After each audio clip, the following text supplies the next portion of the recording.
سلام دوستان، امیدوارم حالتون خوب باشه.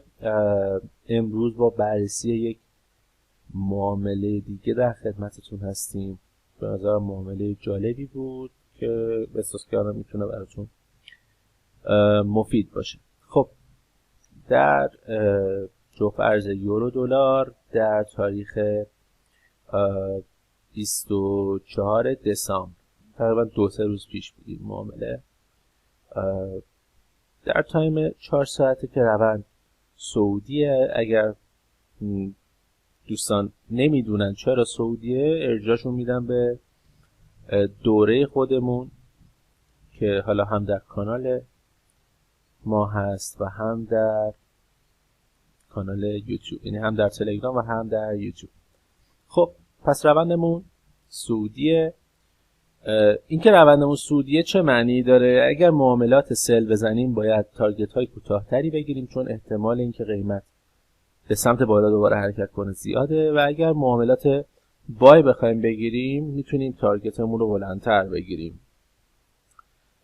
خب اینجا تقریبا ساعت شروع سشن لندن هستش و خب ما فرض میکنیم که الان کارمون رو شروع کردیم. میخوایم اوردر بلاک ها رو رسم بکنیم. یه اوردر بلاک اینجا داریم، یک اوردر بلاک اینجا داریم. یعنی وقتی من این اوردر بلاک رو رسم میکنم این رسمش میشه. خب ولی وقتی بالاتر از اون هم یه شادویی از کندل قبلی است اونم میگیرم، اونم جزو محدوده من هست. پس این میشه اوردر بلاک ما. خب اینجا هم ما یک دیمند داریم که رنگش هم درست کنیم. خب ما الان 3 تا زون داریم که در دست رسن، درست؟ خب اگر قیمت بیاد به این شکل برسه به این زون ما، به این شکل حرکت کنه، برسه به این زون ما واکنش بده، میتونیم پایش رو بگیریم. اگر قیمت حرکت بکنه بیاد به این زون بخوره، میتونیم روی سلش برنامه داشته باشیم، یا حتی ممکنه بیاد این زون رو هم در واقع IDM بکنه و برسه به این زون و بعد ما سلش رو بگیریم. بعد ببینیم قیمت چه واکنشی نسبت به زون‌های ما داره، به کدوم سمت میره و چه واکنشی خواهد داشت. خب بریم جلو ببینیم چه اتفاقی. خب ببینید قیمت اومد رسید به این زون اول ما. خب حالا ما اینجا در واقع میریم تایم پایین. میتونستید خب بهینم بکنید و بهتر هم هست که بهینم بکنید زون هاتون رو. این بهینش دقیقا اینجا میشه، این نیازی به بهینه کردن نداره. حالا به هر حال قیمت الان رسید به این زون ما. منتظر میمونیم واکنش قیمت رو ببینیم. حالا میریم تو تایم 1 دقیقه، تایم ورودمون. خب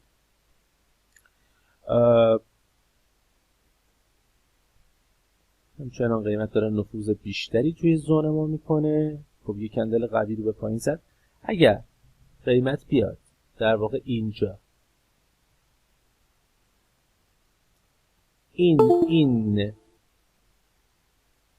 این سطح رو بشکنه، میتونیم بگیم ستاپ چنج آف کرکتر داریم و ببینیم چه کار میکنه. خب بریم ادامه کار. خب نیومد. خب الان اومد اینو شکست و ما اینجا یک ستاپ چنج آف کرکتر داریم. خب بررسی بکنیم.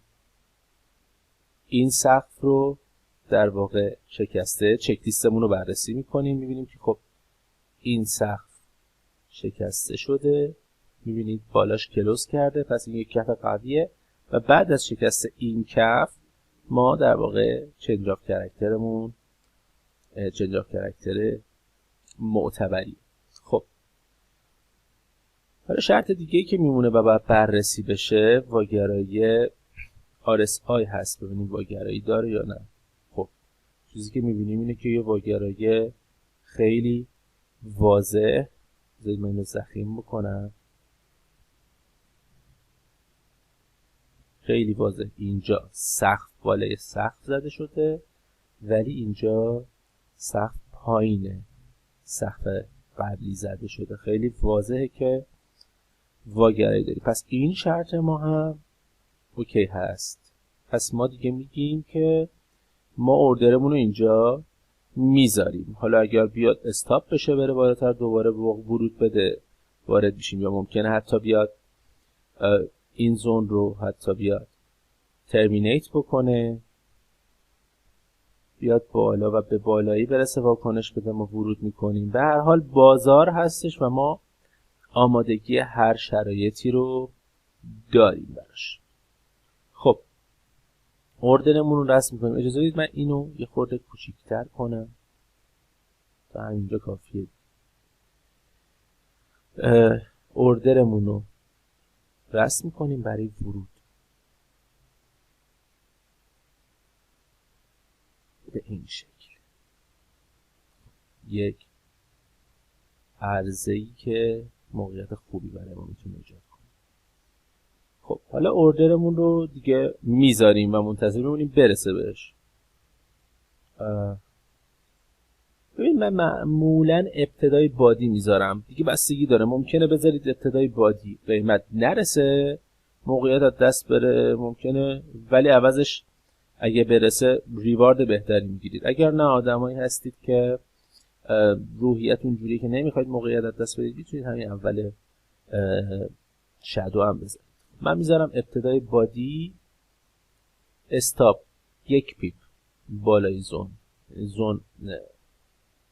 1 پیپ اضافه میکنیم بهش، تقریبا اینجا میشه.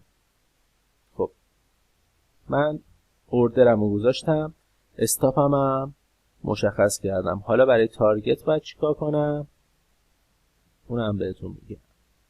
خب از اونجا که معامله من خلاف روند هست، من ریسک اینو نمی کنم که تارگت رو بذارم اینجا. بید اگه اینجا بذارید تقریبا 15-16 ریوارد میگیرید، ولی من این ریسک رو نمی کنم، خلاف رونده، با هم بررسی کردیم. میذارم انتهای همین در واقع پول بک که دیگه حالا یه ریوارد 11-12 بگیرم ازش خارج بشم. نمیخوام ریسک بکنم معامله رو نگه دارم. ببینیم چیکار میکنه قیمت.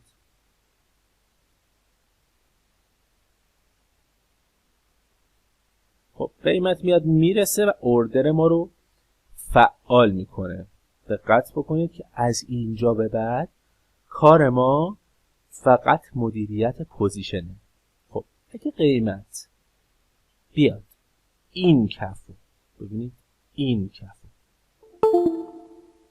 بزنه، من استاپم رو از اینجا ور میدارم میذارم روی نقطه ورود.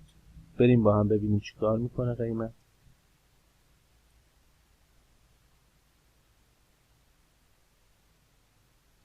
قیمت بعد زیر این کف کلوز بکنه تا من بخوام همچین کاری بکنم، یعنی استاپم رو تریل بکنم. خب ببینید یک کندل اومدیم جلو. خب ببینید این کندل قوی میزنه و زیر این سطح کلوز میکنه.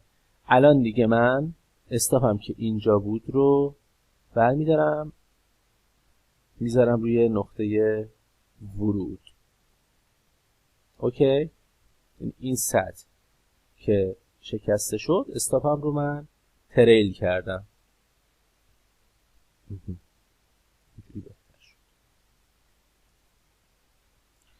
خب بریم در ادامه ببینیم چه واکنشی داره قیمت. خب ببینید اومد بالا. اگر دوباره قیمت بیاد این سطح رو، آهن رو باید خیلی امروز اذیت کنه، بیاد این سطح رو بشکنه، میتونم به این شکل بیاد این سطح رو بشکنه، من میتونم این استاپ رو بیارم پشت این سوینگی که تشکیل میشه، پشت این سقفی که تشکیل میشه بذارم. ببینیم چه اتفاقی میفته.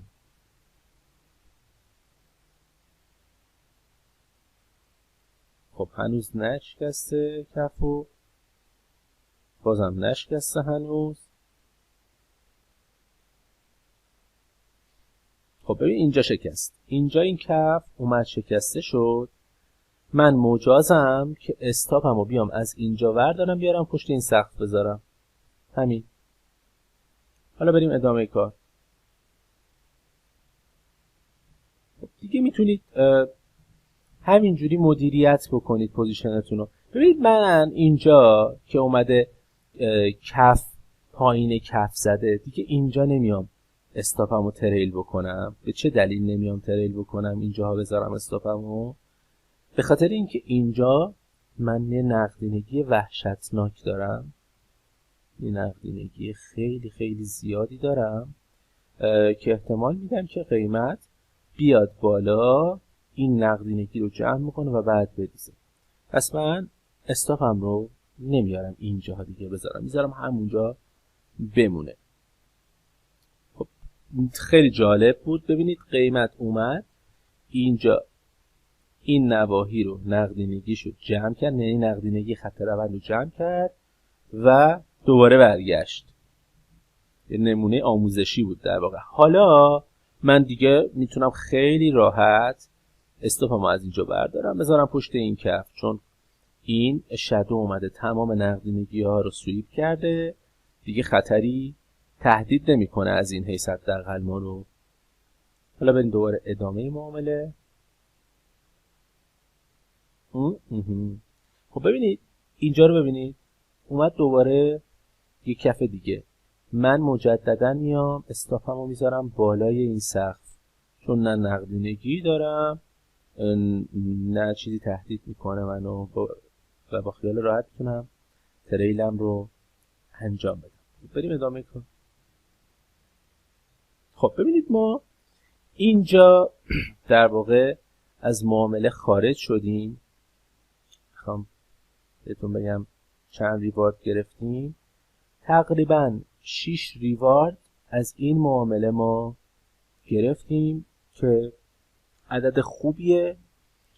یک نمونه آموزشی بود در واقع براتون. اگر این اتفاق نمی افتاد یا حالا تریل نمی کردید میتونستید نزدیک 12 ریوارد بگیرید، ولی قاعده ما، اصول ما این هستش که این کار رو انجام بدید. حالا بسته به سیستم خودتون، اگر از استراتژی مدیریت پوزیشن به روش پارشال اگزیت استفاده میکنید که دیگه تریل کردن رو ندارید، خروج جزئی دارید، یعنی در واقع با حرکت به سمت تارگت در هر مرحله شما یه بخشی از حجم معاملتون رو میبندید که کامل توی دوره خودمون، یعنی دوره اسمارت مانی دیو تریدر توضیح دادم اینو.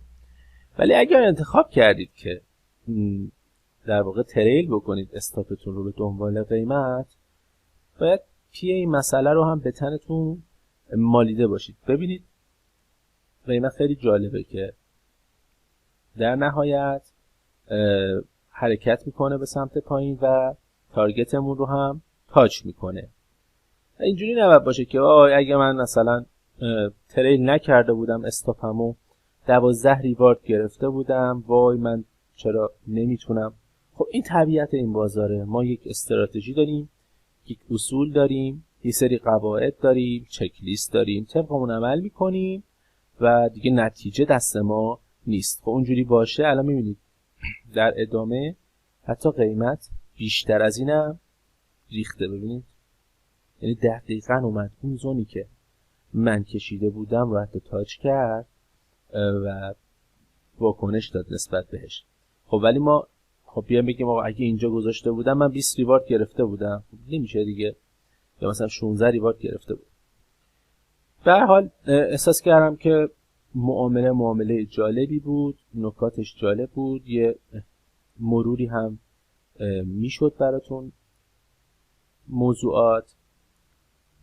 حس کردم که بهتره که این ریکپ رو براتون ضبط کنم. ولی یه نکته هم بگم قبل اینکه تموم کنیم این ریکپ رو.